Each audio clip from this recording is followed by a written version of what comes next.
बिस्मिल्लाहिर्रहमानिर्रहीम सल्लल्लाहु अलैहि व आलिहि वसल्लम रब्बि ज़िदनी इल्मा। बेटे हमने विटामिन्स का ब्रीफ सा इंट्रोडक्शन पढ़ा और अब हम पढ़ रहे हैं क्लासिफिकेशन। किसी भी चीज़ की क्लासिफिकेशन फाजल क्यों ज़रूरी है? जी अमजद, शाबाश, उसको अच्छी तरह समझने के लिए। इसलिए हम दर्जे बनाते हैं। जिस तरह एक बंदा जिसने पूरी उम्र हकूकुल इबाद पूरे किए हों और हकूकुल्लाह पूरे किए हों तो वो सबसे कहाँ होगा? जन्नतुल फिरदौस में। जन्नत के भी 7 दर्जे हैं। जो सबसे नेक मुत्तकी जो आला किस्म के लोग होंगे वह कहाँ होंगे? जन्नतुल फिरदौस में। फिर जो उसके नीचे 6 जन्नतें हैं, अल्लाह करे दुआ करे हम सबसे आखिरी में भी चले गए तो हमारा बेड़ा पार है। क्लासिफिकेशन इसलिए की जाती है ताकि चीज़ों को आसानी से समझा जा सके। अब विटामिन्स की 2 तरह की क्लासिफिकेशन है on the basis of solubility. कितनी क्लासेस हैं विटामिन्स की? सॉल्युबिलिटी की बेसिस पे। एक है फैट सॉल्युबल और दूसरी है वाटर सॉल्युबल। फैट किसे कहते हैं जुल्फकार? चिकनाहट, शाबाश, ये बहुत अच्छा वर्ड यूज किया। और दूसरे कौन से होते हैं? Water soluble. अब बेटे आप में से जो बहुत ही अच्छे स्टूडेंट होंगे मुस्तकबिल में, जिनका इल्म मुकम्मल होगा, तो वो सबसे पहले जब उनके पास कोई मरीज आया करेगा कोई छोटे मोटे मसाइल के लिए, तो वो सबसे पहले इलाज किस तरह किया करेंगे? अब एक बंदा वो 2 दिन हो गए वो सोया ही नहीं है, वो कहता मेरे सर में दर्द है, तो आप क्या कहेंगे उसे?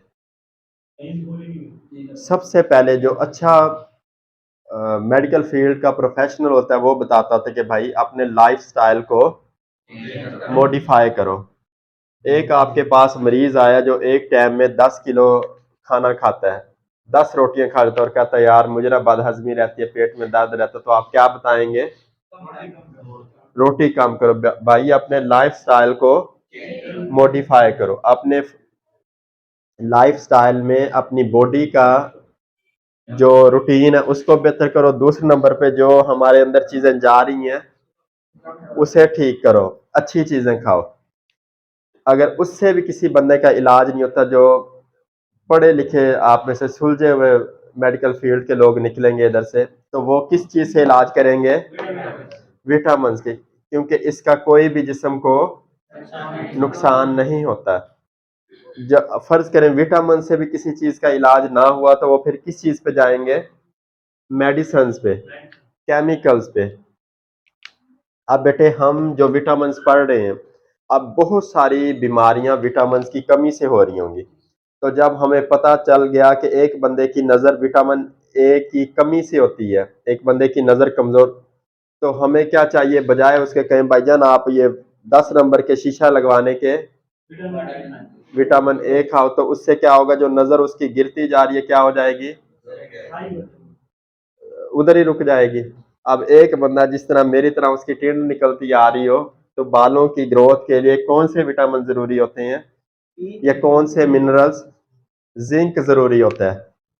तो हम उसे कहेंगे भाई ऐसी खुराक खाओ जिसके अंदर क्या मौजूद हो? जिंक।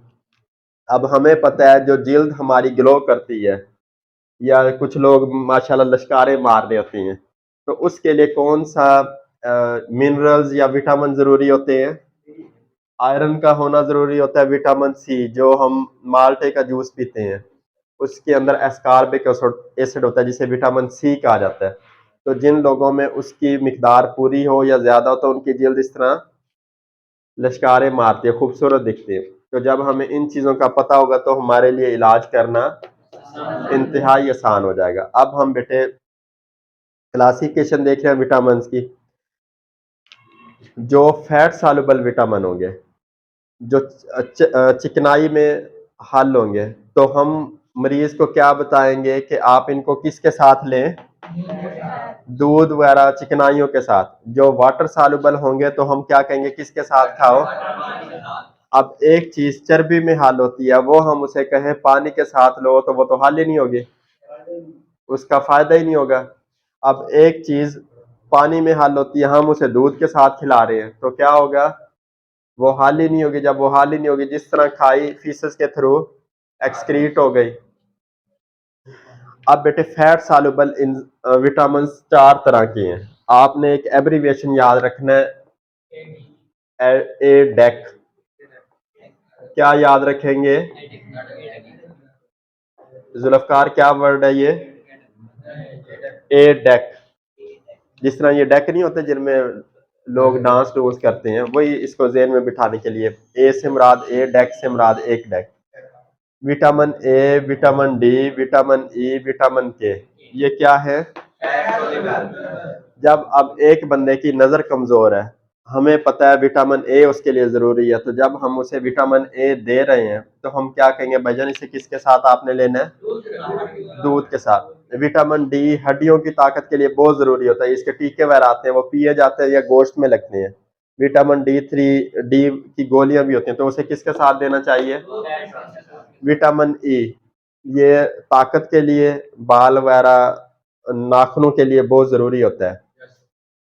विटामिन ई, इसके कैप्सूल आते हैं मार्केट में, 200 mg, 400 mg, 600 mg, तो उसे किसके साथ देना चाहिए, विटामिन के। ये कुछ लोगों का खून बहता रहता है, कोआगुलेशन नहीं होती उनमें, जख्म लगा उनका खून जारी रहता है, तो उनमें किस चीज की कमी होती है। अब एक बंदे का खून रुक ही नहीं रहा, उसे कोई चोट लगे, तो हम बाहर से क्या करेंगे, उसे विटामिन के का इंजेक्शन लगा देंगे, या इंजेक्शन वो पिया भी जाता है, तो उसे किसके साथ देंगे। ये उम्मीद है इंशाल्लाह आपको फैट सॉल्युबल विटामिन याद रहेंगे। अब आगे हमारी बुक हमें 2 वाटर सॉल्युबल विटामिन बता रही है, उनके क्या क्या नाम है, विटामिन बी या विटामिन सी, ठीक हो गया।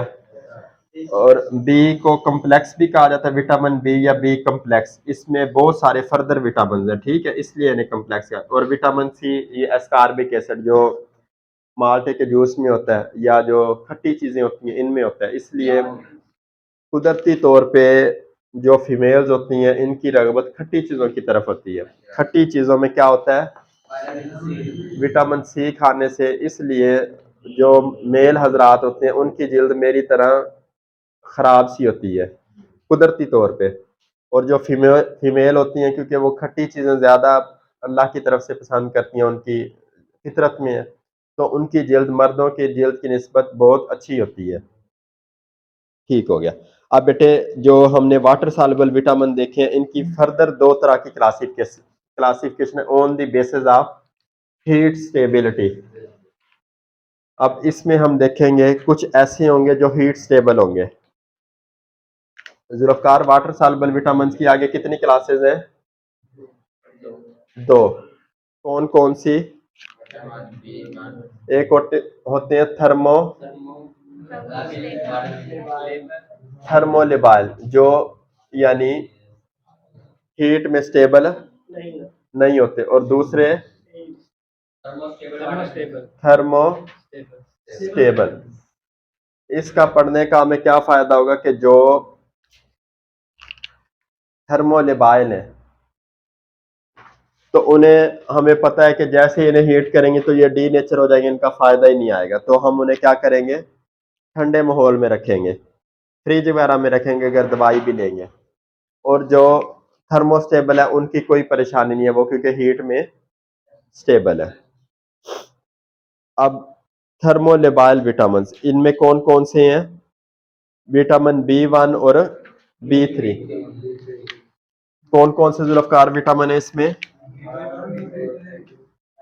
B1 और B3। B1 का केमिकली क्या नेम है, थायामीन, और मेडिकली इसको क्या कहते हैं, B1। और B3 एंटी कीटिक एसिड, शाबाश। इसको मेडिकली क्या बोलते हैं। अब बेटे आप मार्केट में बहुत सारी दवाइयां आप देखोगे तो उनके ऊपर लिखा होगा, फर्ज करें कोई भी नाम होगा, कंटेन्स थायामीन 500 माइक्रोग्राम, तो थायामीन का मतलब है उसमें B1 होगा। और दूसरा कहीं लिखा हो दिस मेडिसिन कंटेन्स एंटीथीटिक एसिड, उसका मतलब है उसमें B3 है। ये जो बेटे गर्मियां जैसे आती हैं तो बहुत सारे लोग बी कम्प्लेक्स के इंजेक्शन लगवाते हैं। तो बी कम्प्लेक्स का मतलब B1, B3, B2, B6, B12, वो सारी चीजें वो इंजेक्शन के ऊपर, वो छोटा सा टीका होता है उसके ऊपर लिखा होता है। और आगे ये जो बी कम्प्लेक्स है बहुत सारे फंक्शंस परफॉर्म करता है जो हम आने वाले लेक्चर्स में देखेंगे। आगे जो थर्मोस्टेबल विटामिन हैं वो हमारी बुक ने कितने बताए हैं हमें? 10 बताए हैं। मुझे वन बाय वन इनके नाम लिखवाएं। राइबोफ्लेवन, पहला क्या नाम है? राइबोफ्लेवन, शाबाश। इसे मेडिकली क्या बताया जाता है? B2। और आगे पायरिडोक्सिन, B6। आगे नियासिन, नियासिनामाइड भी कहते हैं, नायासिनामाइड भी या नियासिनामाइड भी। आगे क्या चीज है? बायोटिन। आगे फोलिक एसिड। बेटे ये जो प्रेगनेंसी में फोलिक एसिड लिख के दी जाती है जुल्फकार, ये कौन सा विटामिन होता है?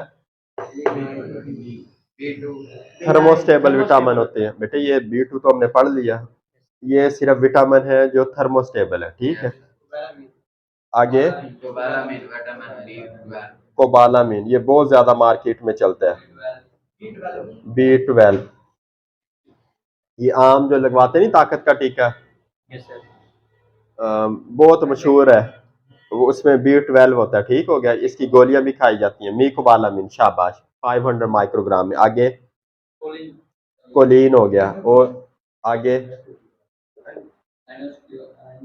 हाँ जी इनओसिटोल। आगे आगे क्या नाम है? पाबा, इसे कहते हैं para amino benzoic acid, PABA। ये बहुत सारी दवाइयों पे लिखा होता है। पापा इसे कहा जाता है। लोपोइक एसिड, ठीक हो गया। ये सारे कौन से विटामिन हैं? शाबा, यानी इन पे हीट कुछ भी असर नहीं करती। बेटे हमने आज क्लासिफिकेशन ऑफ विटामिन पढ़ी। पहले नंबर पे हमने उन्हें क्लासिफाई किया on the basis of solubility. Solubility, हाँ जी, सॉल्युबिलिटी हमने देखी, फैट में सॉल्युबिलिटी और वाटर में। फैट में सॉल्युबल कितनी तरह के विटामिन हैं? 4। नाम क्या है उनका? Vitamin A, D, E, K, A deck, ठीक हो गया। और जो बेटे वाटर सॉल्युबल है वो हमने 2 तरह के देखे, विटामिन B कम्प्लेक्स और विटामिन सी को केमिकली एस्कॉर्बिक एसिड कहा जाता है, ठीक हो गया। बेटे इसमें B1, B2, B3, B6, B12 यानी आगे इसकी फर्दर क्लासेस है, यानी ये उनका अब है, आगे इसके कोई बच्चे हैं, इसलिए कम्प्लेक्स कहते हैं जो चीज मुख्तलिफ चीजों से मिलकर बनी हो। अब आगे इसकी स्टेबिलिटी, हीट स्टेबिलिटी की बेस पे हमने 2 क्लासेस पढ़ी। एक है थर्मोलिबाइल, जो हीट से इफेक्ट हो जाते हैं, दूसरी थर्मोस्टेबल। थर्मोलिबाइल कितनी तरह के हैं आसिफ? 2 तरह के, B1 और B3। B1 का अहमद क्या नाम है? थायमिन। और B3 का एंटीथेटिक एसिड। और थर्मोस्टेबल हमारी बुक ने हमें कितने बताए हैं? 10 बताए हैं, जिनमें पहले नंबर पे मेडिकली B2, जिसका केमिकल नेम क्या है? राइबोफ्लेवन। B6 उसका केमिकल नाम क्या है? पायरिडोक्सिन। और आगे नियासिन या नियासिनामाइड, आगे बायोटिन, फिर आगे फोलिक एसिड, कोबालामिन जिसे B12 कहा जाता है, आगे choline, inositol, para amino benzoic acid, lipoic acid. ये सारे बेटे विटामिन हैं जो हमारी ग्रोथ, डेवलपमेंट, जब किसी फीमेल को प्रेगनेंसी हो, जब कोई माँ बच्चे को दूध पिला रही हो, तो ये सारे मुख्तलिफ तरह के फंक्शंस हमारी बॉडी में परफॉर्म कर रहे होंगे। अब बेटे हमारी बुक ने एक हमें डायग्राम बताई है जिसमें इसने मुख्तलिफ विटामिन के नाम बताएं और उनका फंक्शन बताएं। आंखों के लिए कौन सा विटामिन जरूरी है? Vitamin A. दांतों के लिए विटामिन ए, सी और डी। अब बहुत सारे लोग जिनके दांत इस तरह वो काले होने लग जाते हैं या भुरने लग जाते हैं, उनके टूटने लग जाते हैं, जिस तरह उन्होंने फर्ज करे अहमद ने शादी पे बकरा पकाया हो, सवेरा बहन को उसने बुला लिया, सवेरा ने जैसे ही वो बकरे की बोटी हड्डी स्मैट डाली, इस तरह किया, उसके दांत ही कड़क कर गए। वो दांत क्यों टूट जाते हैं? किस विटामिन की कमी होगी? ए, सी और डी। ठीक हो गया। टीथ की डेवलपमेंट के लिए कौन से विटामिन जरूरी हैं? ए, सी और डी। और बेटे आगे जो ब्लड सेल्स हैं, ब्लड सेल्स की ग्रोथ वगैरह के लिए कौन से विटामिन जरूरी हैं? Vitamin E. जुल्फकार, अब आपके पास कोई उधर प्रेगनेंसी का डिलीवरी के लिए कोई औरत आए, उसे 7 महीने पड़े हो और उसका हीमोग्लोबिन लेवल बहुत ज्यादा कम हो, यानी आरबीसीज बहुत कम हो, तो आप कौन सा विटामिन बताओगे? शाबाश, विटामिन ई, क्योंकि vitamin E red blood cells की ग्रोथ में इन्वॉल्व है। और हार्मोन फॉर्मेशन में vitamin A, pantothenic acid, norepinephrine, thyroxine, B6। और न्यूरोमस्कुलर फंक्शन में vitamin A, B6, B12, thiamine, niacin, pantothenic acid. बेटे जो न्यूरॉन्स हमारी फंक्शन परफॉर्म कर रही हैं, कुछ लोग देखा है उन्हें कील वगैरह लग जाए, उन्हें महसूस ही नहीं होता, क्योंकि उनके नर्व इंपल्सेस वीक होते हैं। उनमें कौन से विटामिन की जरूरत होती है? ए की, B6 की, B12 की, थायामीन की, नियासिन की, पेंटोथेनिक एसिड की। बोन्स के लिए बेटे कौन कौन से जरूरी होते हैं? ए, सी और डी, क्योंकि टीथ भी तो बोन ही की किस्म है ना बेटे। और साथ में ब्लड फॉर्मेशन के लिए, खून बनाने के लिए B6, B12, विटामिन सी और फोलेट। अब एक बंदे में ओवरऑल आरबीसी भी कम हो, डब्ल्यूबीसी भी कम हो, प्लेटलेट्स भी कम हो, तो हम कौन से विटामिन बताएंगे उसे? B6 खाओ, B12 खाओ, विटामिन सी खाओ या फोलेट खाओ, या ऐसी दवाई बताएंगे जिसके अंदर ये चारों जब वो खाएगा तो उसके ऑटोमेटिक ब्लड सेल्स इंक्रीज हो जाएंगे। आगे बेटे अगर किसी का ब्लड क्लॉट ना कर रहा हो तो कौन सा विटामिन देंगे उसे? विटामिन के। और उसके आगे एनर्जी रिलीज के लिए thiamine, riboflavin, niacin, biotin, B6, pantothenic acid. और रिप्रोडक्शन के लिए कौन सा विटामिन जरूरी है? विटामिन ए और राइबोफ्लेविन। अब एक बंदे के सीमन इंतहाई कम है या कोई फीमेल में ओवुलेशन प्रॉब्लम है, तो कौन सा विटामिन देना चाहिए?